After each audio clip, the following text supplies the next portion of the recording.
Good afternoon. Good afternoon. We on the porch. Come on in. Come on in. Come on in. Welcome to the porch. Y'all come on in. We're here. We're on the porch. We're excited about another conversation. So come on in, like, share, tag. Just meet me on the porch. I feel like we've been having some great conversations, but I believe this is another one that's going to be real good. So come on in. Come on the porch. We have one rule when you get on the porch. You got to let us know you're on the porch. So make sure you let me know that you're there. Come on in. I'm excited about it. I'm excited to share. So make sure you tag anybody that you think can use some conversation, information, some bit of wisdom. Bring them in on the porch. I see you, Jess. I see you, Jazz. Jazz got my main man, Judah. Bless you, Pastor Rigby. Thank you so much, Jess. Y'all come on in the room. Come on in the space. Tag as you come in and tag. Again, if you tag them, I'm going to talk to them. So bring them on in the room. We're excited to share. Bring them on in the room.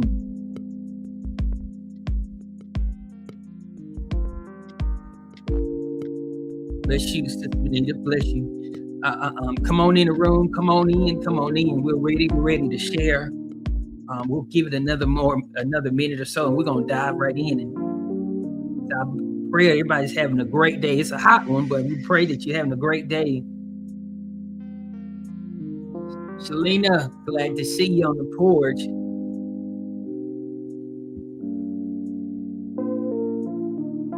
Come on in. We are on the porch. Elder Karen, bless you.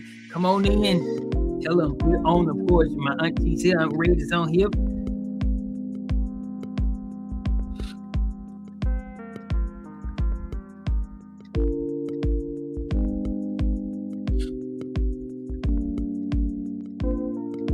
Yeah, come on in. Pull up a seat. Get your drink. Put your Bluetooth in. Put us on your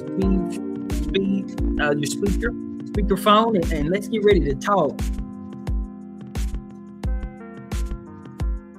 I'm ready to talk.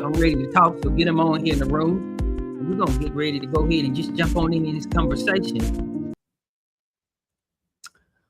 So you know how we walk in. Let's pray. God, kind Father, we thank you. We just thank you for being our Lord. We thank you for being our shepherd, Father. And we ask that you would just continue to lead and guide us. Thank you for an amazing day.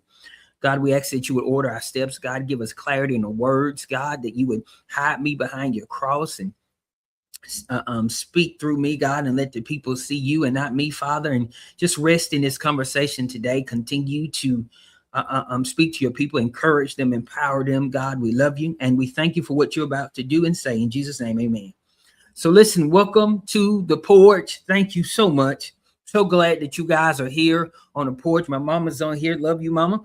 Whether you found us today because somebody sent you the episode, or you've been with us for a long time, or just so happened the algorithm just dropped us in your lap. I'm just grateful that you're here, and you're supposed to be here, because today is one of those conversations. Today we're going to talk from the topic, let me help myself. Let me help myself. Let me help myself. That's what we're going to talk about today. Let me help myself. And before I get into it, I want you just to sit with this for a second, because a lot of us are walking around needing help, and we don't even realize that we're the reason that help isn't landing. Not because people aren't showing up for us, not because God isn't moving, but because there's something missing on our end. And today we're going to deal with it. Today we're going to talk about it. Because I believe that one of the greatest struggles many of us face is not a lack of information. It's not a lack of facts. Here it is, y'all. It's not even a lack of evidence. That one of the greatest problems that we have now is we have knowledge, but we don't have wisdom. Y'all come on in the room. Come on the porch. It's about to get a little sticky here. So bring them on here. Yeah, that we have knowledge, but we don't have wisdom. That's the problem. That's the problem we're having. That we have knowledge, we have facts, but we do not know what to deal with what we have. We do not know how to really process what we have. Because here's the reality of the fact, Shalina, we know it happened. We got the receipts. We know we've been hurt. We know we've been betrayed. We know we've been lied on. We know they walked away from us. We know what they said to be factual. We even know what they did. So the issue isn't that we lack knowledge. The issue is we often lack wisdom.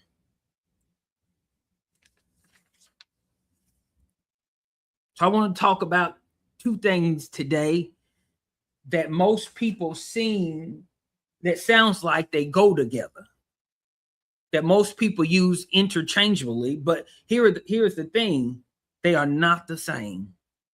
And confusing these two things has caused more people more than they've ever been able to count.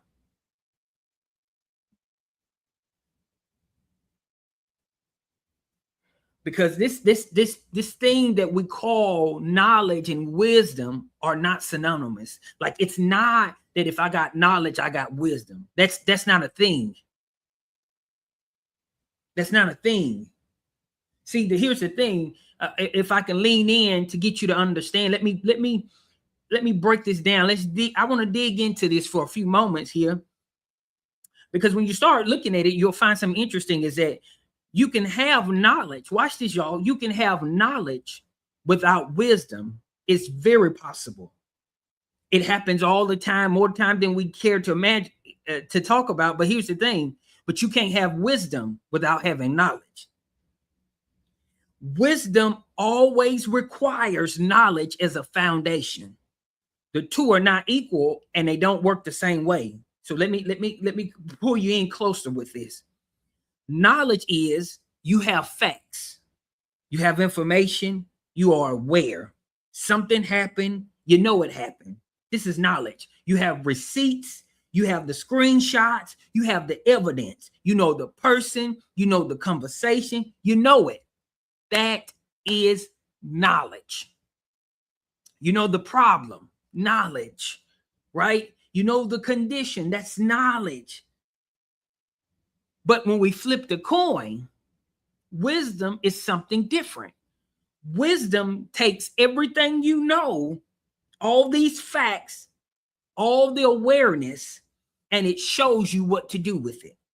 Wisdom gives you the ability to apply what you know in a way that actually serves you. I feel like talking, y'all. Wisdom says, okay, I have the information. Now here's how I need to handle this. And the reason why I need you to understand the difference is this. Most of us have plenty of knowledge.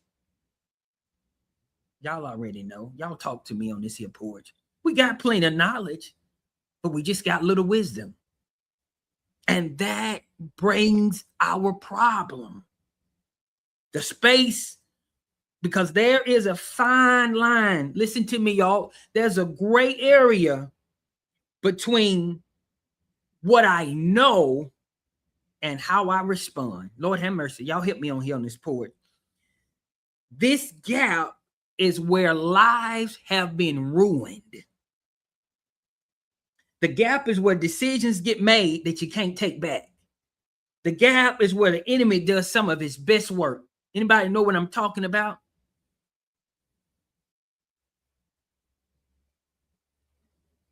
Because here it is, y'all. Here is the interesting thing, is that this gap that we're talking about, I think the thing is, the thing about knowledge is it's factual stuff. It's stuff that you know. But I don't want you to think that, I got to give you your foundational scriptures. Your first one is James chapter 1. James chapter 1, verse 5.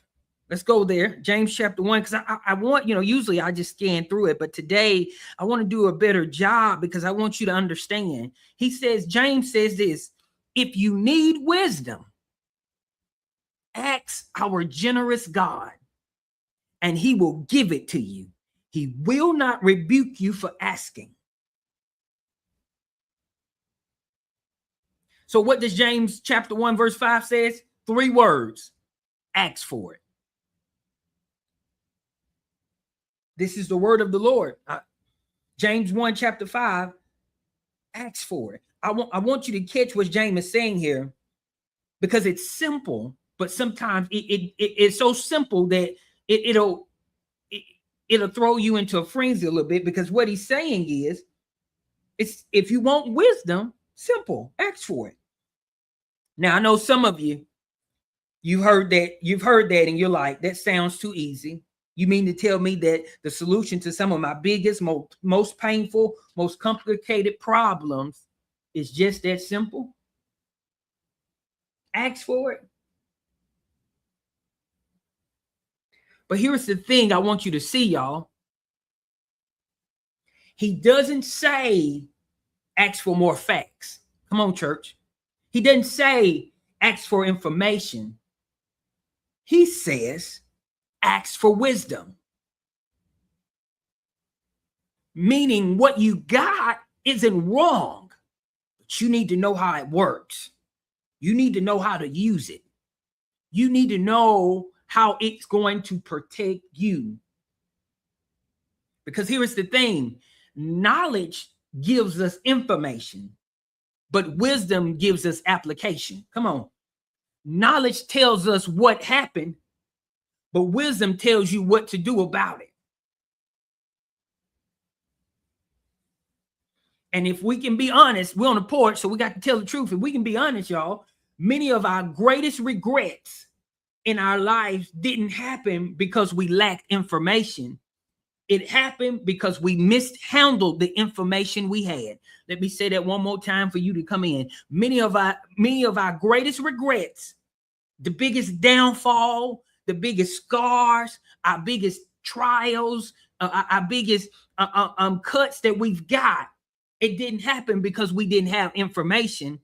It happened because we mishandled what we had.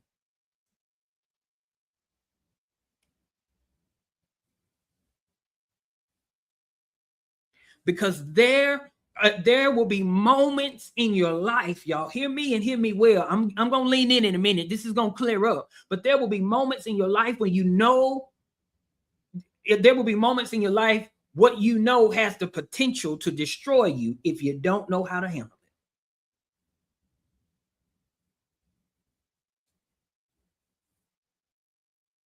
it. This is why this instruction matters so much. Listen, y'all, James is not giving you a spiritual tip. Listen to what he's saying. He's giving you a warning. He's essentially saying there are going to be moments in your life, and listen, they won't be small moments. We're talking about big moments. There are going to be moments where you find out something that's going to rock your world. When what you find out, the information you receive is going to be heavy. It's going to be painful. It's going to make you mad. It's going to break your heart. And it's in those moments, if you don't stop and ask God for wisdom on how to handle it, you're going to react. I'm talking good. And your reaction is going to cost you more than whatever happened to you in the first place. Isn't that something? How we find information, devastating information. It caught us off. It caught us on a surprise, cold cocked us, heavy, painful. But because we mishandled it, it did more damage than the information itself. Y'all talk to me here on the porch. Think about it. The thing that was done to you hurt you, but your reaction to it without wisdom can destroy you. This is why we have people, watch this, y'all. This is why we got people serving life sentences right now. They're in prison for their entire life right now. This is why we have people that are 6 feet under right now. Not because this is what we've got to quit telling, church. We got to quit saying that this was God's plan. It wasn't. Premature death isn't God's plan. But because they had knowledge without wisdom, Lord have mercy, they found out they were lied on. They found out they were cheated on. They found out that somebody had exposed them who they trusted. And instead of them asking for wisdom, they reacted on it. And it cost them. So you got one that's unalive and one that's present but yet absent. One that left here too soon, and the other one that's mixing in action. That doesn't get to celebrate their children's birthday party. That doesn't get to celebrate their mom's and dad's anniversary. They don't get to celebrate accomplishments in their lives because they reacted. Yeah, this might not be one of those that we're going to shout a lot about, but I need you to understand where we're going with this. This is the danger, y'all, of having knowledge without wisdom. Knowledge is powerful, but knowledge without wisdom is dangerous. You can know someone is lying and still respond incorrectly. You can know someone cheated on you and still respond incorrectly. You can know someone betrayed you that you trusted and still respond incorrectly. You can know that you're right and still handle it the wrong way. And this is where many people get trapped. Why? Because two things can be right at the same time. You can have the right information, but the wrong delivery.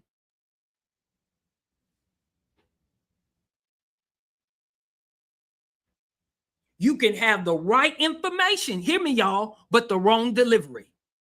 And it's going to cost you.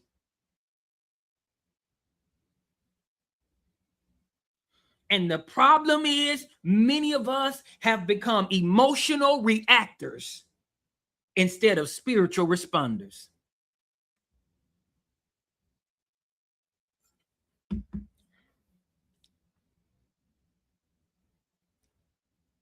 We've become emotional reactors instead of spiritual responders. Reaction is emotional. Response is intentional. Reaction is immediate. Response is thoughtful. Reaction is driven by feelings. But response is given by wisdom. The enemy, watch this, y'all. The enemy doesn't always win because he has more powerful. The enemy doesn't always win because he has more power. Sometimes he wins because he gets us to react before we can pray. Can I talk to you? Can I say it one more time? That it's not, sometimes the enemy wins not because he has more power, but he wins because he can get us to react before we pray.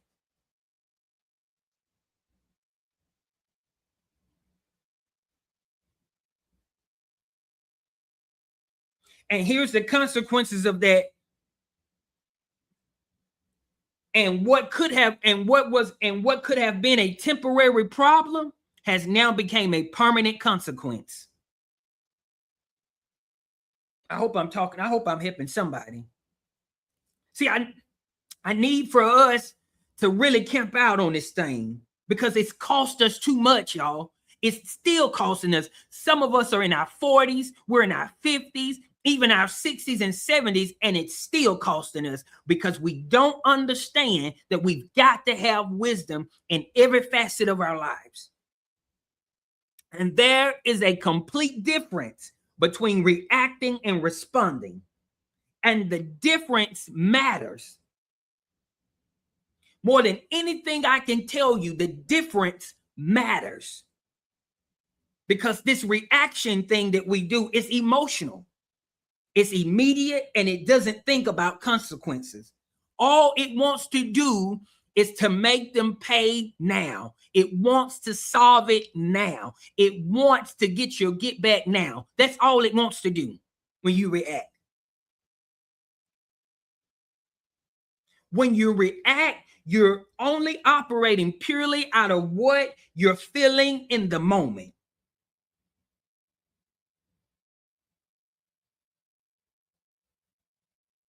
And here is the thing. Feelings are feelings, y'all. And feelings are not always trustworthy gods and feelings are not always trustworthy gods when the situation is on fire. You hear me? Feelings are not always a trustworthy God when your situation is on fire. This is what we've got to lean into, because for many of us now, that's why we're by ourselves. Come here, church. Come here. Come here. That's why we're lonely. That's why we can't find a job. That's why we don't have community. That's why we're broken and we're broke. Why? Because we continue to react. You got to learn that when, I'm just going to say it, I'm on a porch. You got to learn that when you're pissed, you got to learn when you're angry, you cannot solve the situation. You got to learn how to shut your mouth. Because your feelings will cost you more than the fire itself.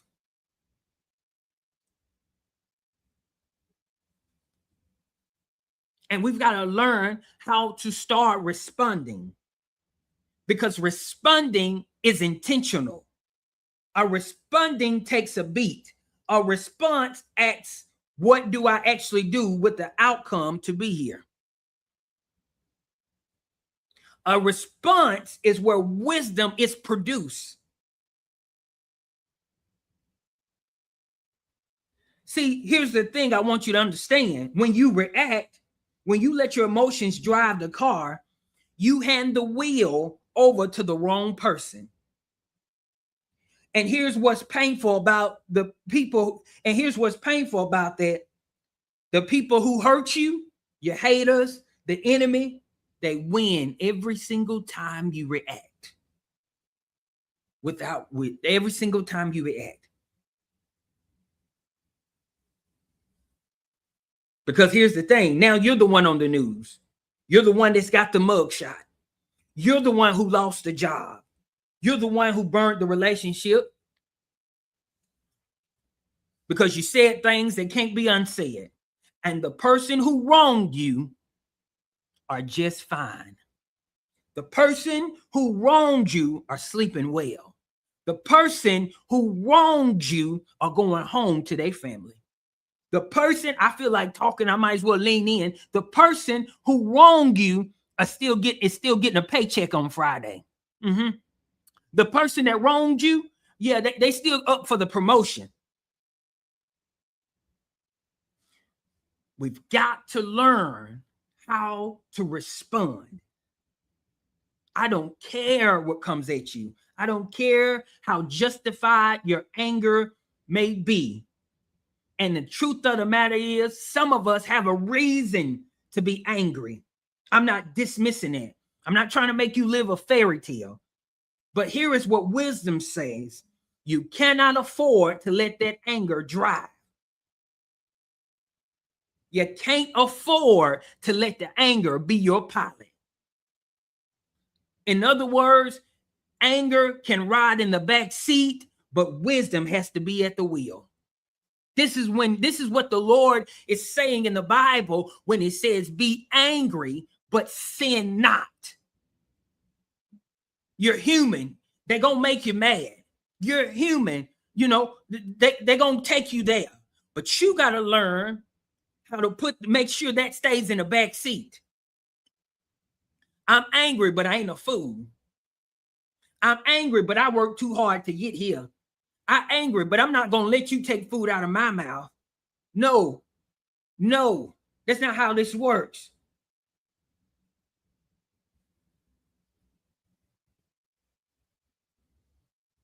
See, we've got to learn that wisdom saves you from you. Okay, then. Okay, I'm going somewhere. Don't worry about it. 12:29. I'm finna get there.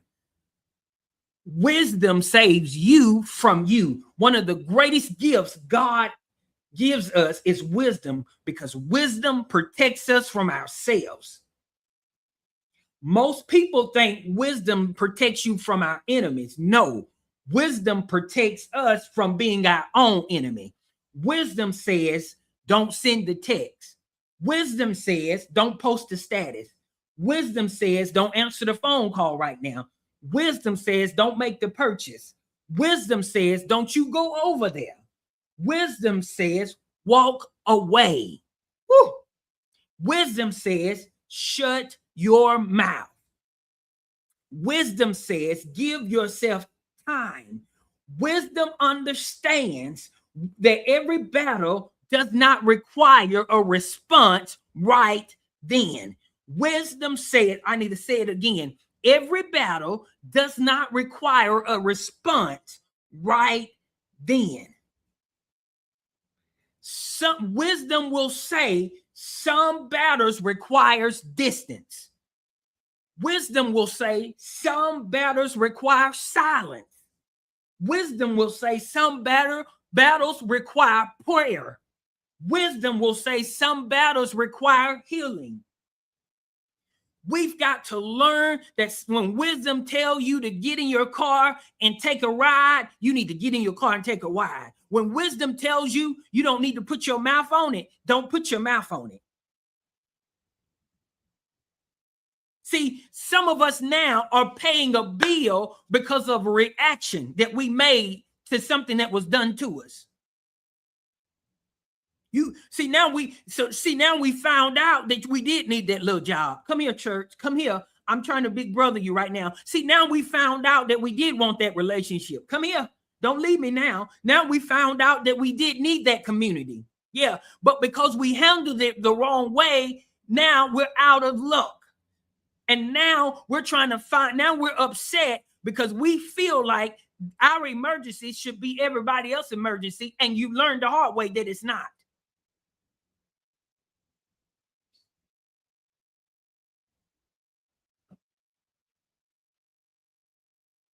Listen, y'all, I'm just telling you what I'm giving you my scars. I learned this the hard way.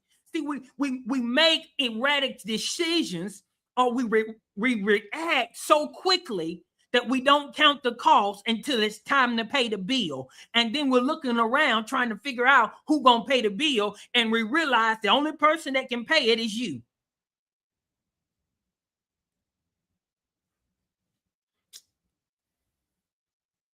This is why we got to stop reacting.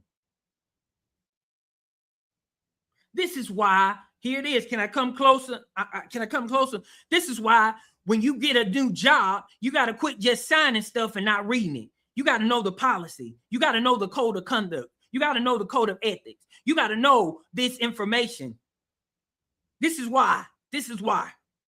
This is why you got to learn. You got to know who you're dealing with before you invest so much in them, so you know how to facilitate certain moments. Because the problem wasn't that they wasn't racist. The problem is you didn't know how to deal with their racism. Come here, church. The problem wasn't they didn't look over you. The problem wasn't that they didn't lie on you, because they did. But the problem is you didn't know how to make the lie work for you. You didn't know how to make what they did work for you. And you were too emotional, and you made an irrational decision that cost you your job. It cost you your money. It took away food from your table and a roof over your head. And they still living their best life.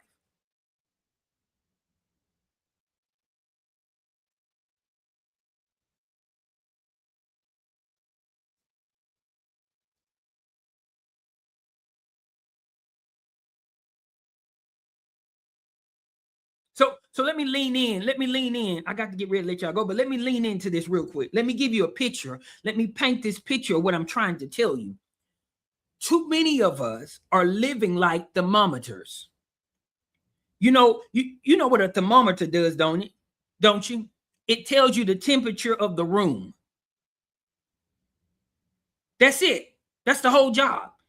The room, if the room is cold, the thermometer is going to say it's cold.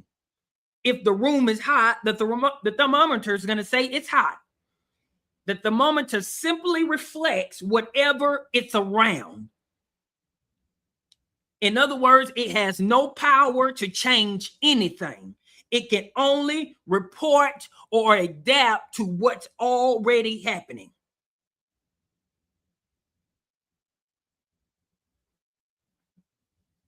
So, in other words, if the atmosphere is angry, it's going to be angry too. If the atmosphere is negative, it's going to be negative too. If everybody is gossiping, it's going to gossip too. If everybody is offended, it's going to be offended too.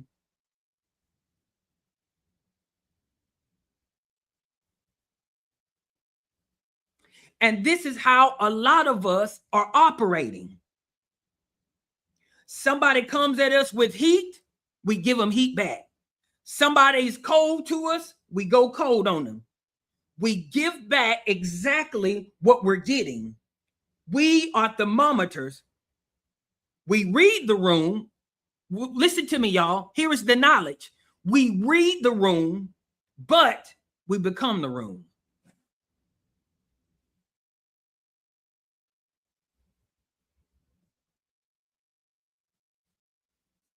That's the issue. Yeah, we got knowledge because we read the room. That takes knowledge to read the room. But the problem is, which is what we're lacking, is the wisdom. Because after we read the room, we become the room. But the thing is, when you have wisdom, wisdom makes you a thermostat. Y'all, I'm talking. I promise you I'm talking on here. If I ain't helping nobody else, I'm helping myself today. Wisdom makes you a thermostat. And a thermostat is different. A thermostat doesn't just read the temperature, it sets it. Come on, y'all. Come talk to me on the porch. Y'all get some more people on here. When you walk over to the thermostat, you're not asking what the room is. You're telling the room what it's going to be. Yeah. See, when you go to the thermometer, you just only can simply say, oh, it's 74 degrees. That's fine. But when you become a thermostat, I don't care how hot it is. If I want it down, I'm going to set it down. And it's going to have to acclimate to what I'm doing. So you're not asking the room what it is. You're telling the room what it's going to be. You're adjusting things. You're taking control of the environment rather than just reacting to it. That is what wisdom makes you. It makes you a thermostat. Because a thermostat just doesn't identify the environment, which is reading the room. It changes it. Anybody, listen, y'all, anybody can tell you what's wrong, but the wisdom helps me discover what's right. Anybody can identify the problem, but the wisdom helps me create a solution.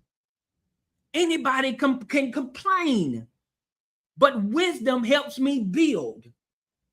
And that's what we're needing more in our culture, in our community, in our churches, just all around. We need more thermostats. We got too many thermometers.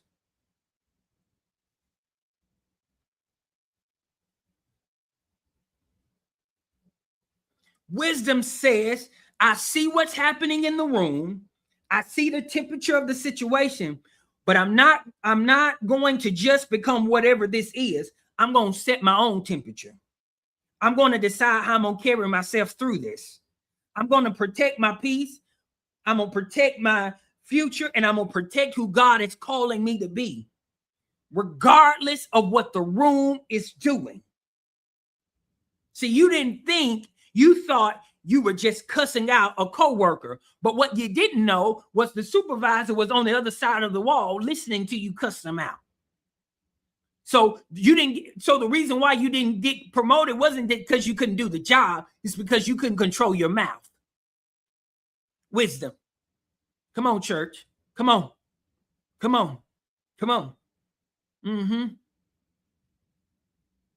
That's wisdom. And listen, I want to be real clear right here, because so many of us in this season are in very hot rooms. The betrayal is real. The pain is real. What happened to you is real. And wisdom isn't asking you, listen, y'all, wisdom isn't asking you to pretend it isn't. Wisdom is not telling you that you're not allowed to feel it. Wisdom is simply saying, feel it, but don't let it lead you somewhere you can't come back from.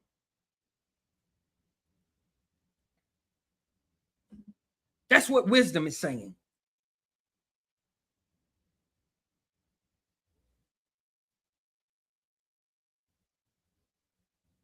Feel it, but don't let it drive you. Feel it, but don't let it react for you. Feel it, but don't let it determine you. Feel it. Proverbs chapter 16, verse 16 says, how much better to get wisdom than gold. Why? Because money without wisdom still creates problems. See, many of us, we think our problem is money. But here is the thing. Have you ever looked at wealthy people and asked yourself, why are they making foolish decisions? You got all the money in the world. Why are you getting caught with drugs in your car? Why are you speeding? Why are you getting DUIs? Why?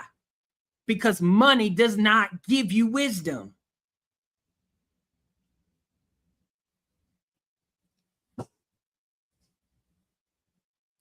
Nothing in this world is more valuable than wisdom. Nothing. Not money, not status, not connections, not talent. Nothing.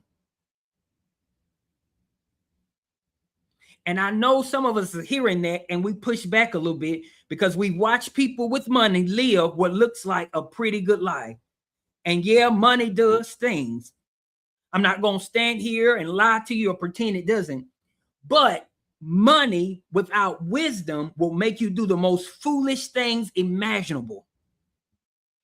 And we have all seen it. We've all looked at somebody with resources making decisions that they had us shaking our heads saying, how? And the answer is simple. They got money, but no wisdom. Because here's what Proverbs is telling us. Money can be a sign of your gift. Money can be a result of a good decision. But wisdom is what sustains it. Wisdom is what creates a consistent flow of provision and clarity and right decision making. Money is what you have. Wisdom is what tells you what to do with it. And who to be when you have it and what you don't need to be. See, money can change your address, but wisdom can change your life. Money can buy you a house, but wisdom can build a house. Money can attract people, but wisdom can discern people. Money can create opportunities, but wisdom can sustain opportunities. Many people are praying for more money when they should be praying for more wisdom, because wisdom can produce what money never could.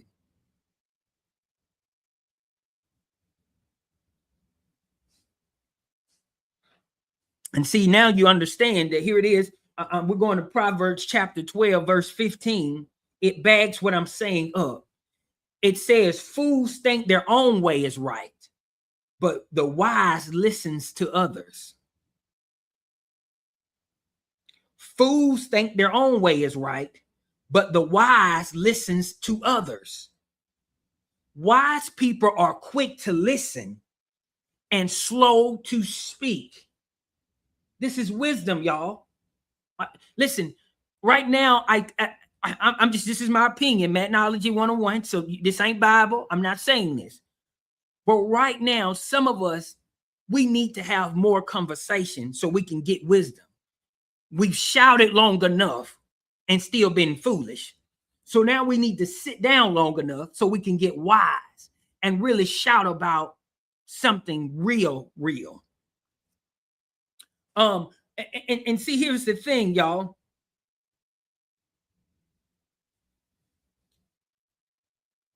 Wise people let me say it like this. One of the clearest signs of wisdom is teachability. Wise people ask questions. Wise people listen.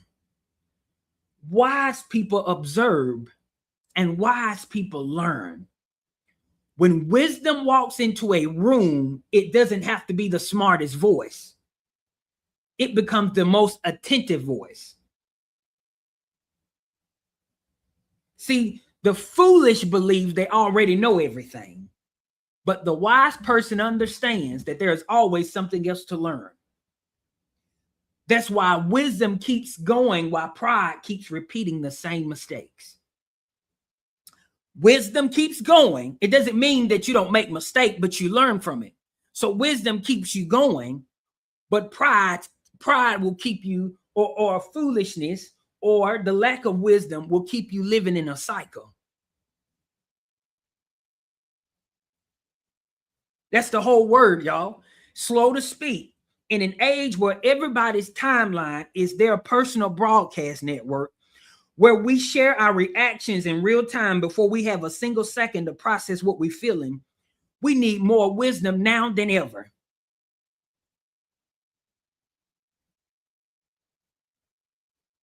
Because here is the truth, y'all. This is what nobody wants to say, but I'm going to say it.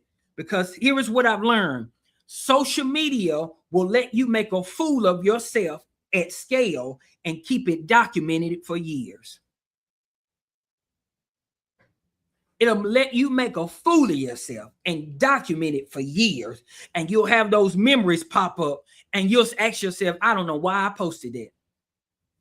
I don't even know why I said that. That's what it does. See, wisdom will say you don't have to respond to everything.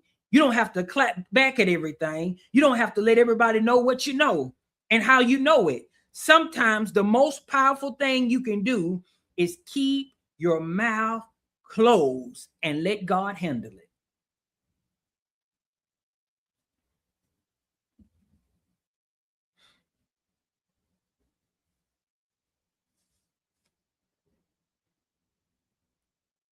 Again, listen to me, y'all.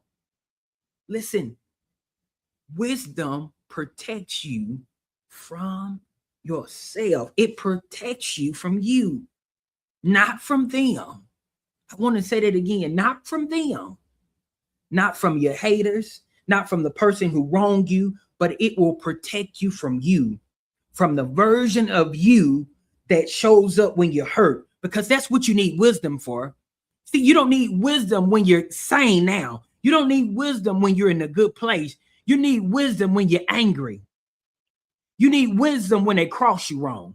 Yeah, come on, y'all. Come on in the room. You need wisdom when they know what they done was low down. That's when you need wisdom. You need wisdom when they mishandle you. You need wisdom when you found out they were cheating. You need wisdom when you're finding out that who you trusted was exposing your laundry. That's when you need the wisdom.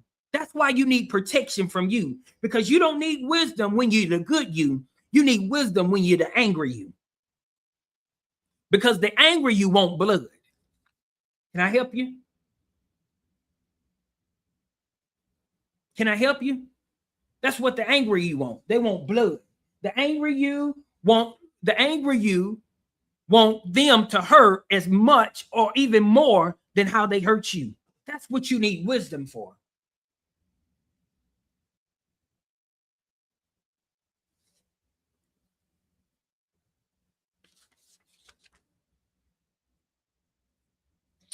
Because listen,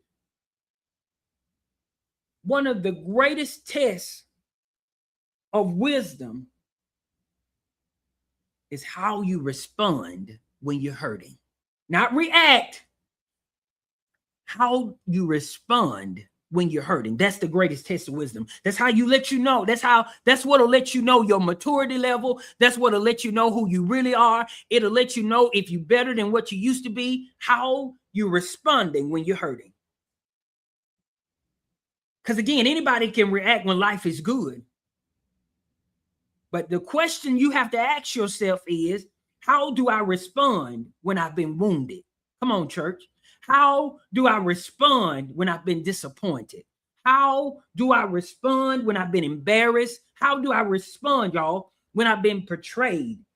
Wisdom reminds you that hurting people often make permanent decisions based on temporary emotions.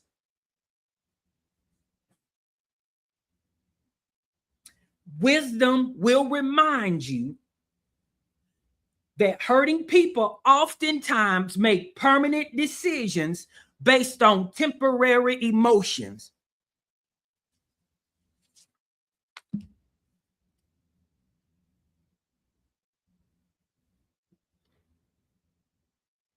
Because the truth is, the most dangerous person in your life right now is not the person who hurt you. It's the version of you that doesn't have wisdom. The most dangerous person in your life, 2026, June 11, 2026, isn't the person who hurt you. It's the version of you that don't have wisdom. Why? Can I tell you why? Because that version of you with no wisdom, it'll burn the whole thing down, including yourself.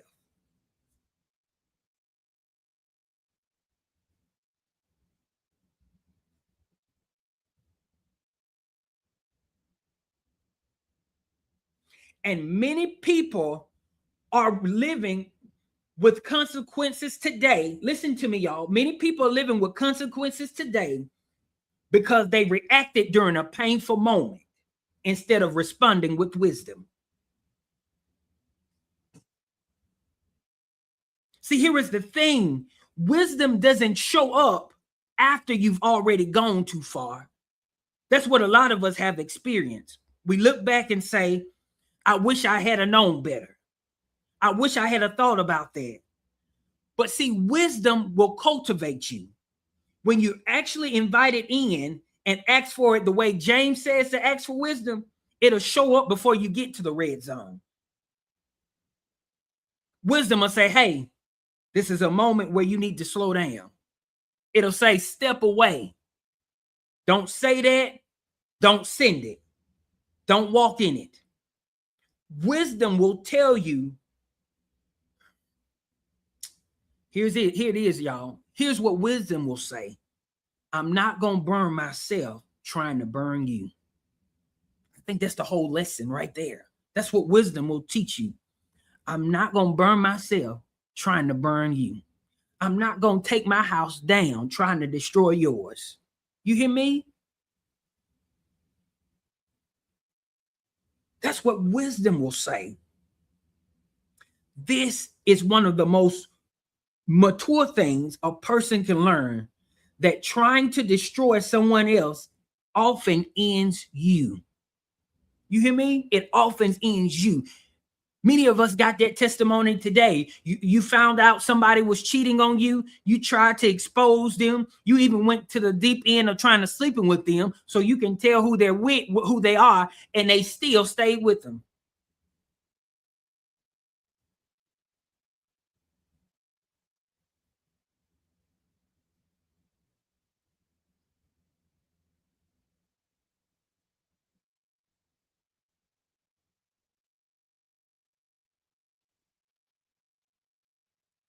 Wisdom knows, and wisdom will refuse to participate. Can I say that one more time?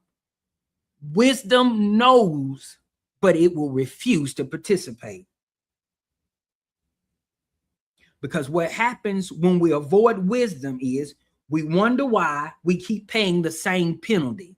We wonder why we keep ending up in the same situations. We wonder why nothing changes. And the answer, as much as it stings, is that wisdom was there. We just wouldn't listen.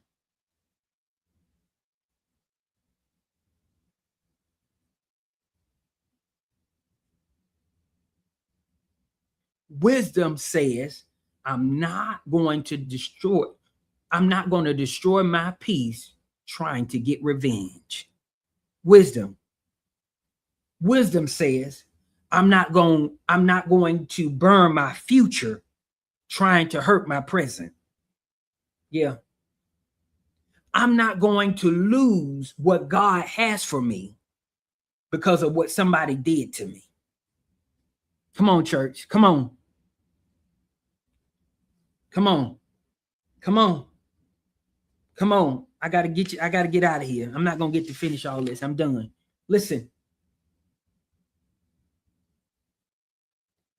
Helping yourself is simple, y'all. Helping yourself means asking God for wisdom before asking anybody else for advice. Helping yourself means slowing down before making emotional decisions. Helping yourself means choosing prayer over panic, choosing response over reaction. Helping yourself means understanding that just because something is true doesn't mean it deserves my attention. Helping yourself means realizing that every thought doesn't deserve a voice and every feeling doesn't deserve an action. That sometimes the greatest help God gives is wisdom. Wisdom that keeps us from saying too much, wisdom that keeps us from doing too much, and wisdom that keeps us from ruining tomorrow. Ladies and gentlemen, I promise you, I'm done. I appreciate y'all being on the porch. But if there was ever a time we needed wisdom, it's now. We don't need more information. We don't need more opinions.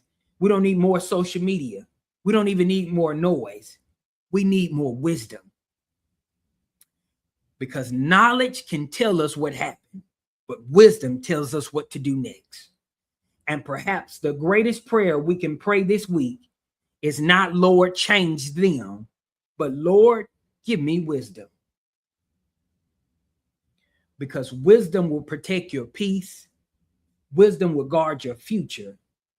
And wisdom may be the very thing God uses to help you help yourself.